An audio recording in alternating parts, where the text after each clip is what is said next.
So the first thing I'm going to be adding in is my glue.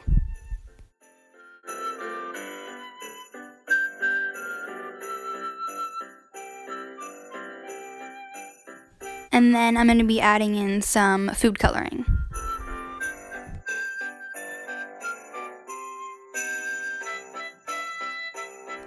And then some foam beads. And then whatever these things are. And now I'm going to start activating my slime.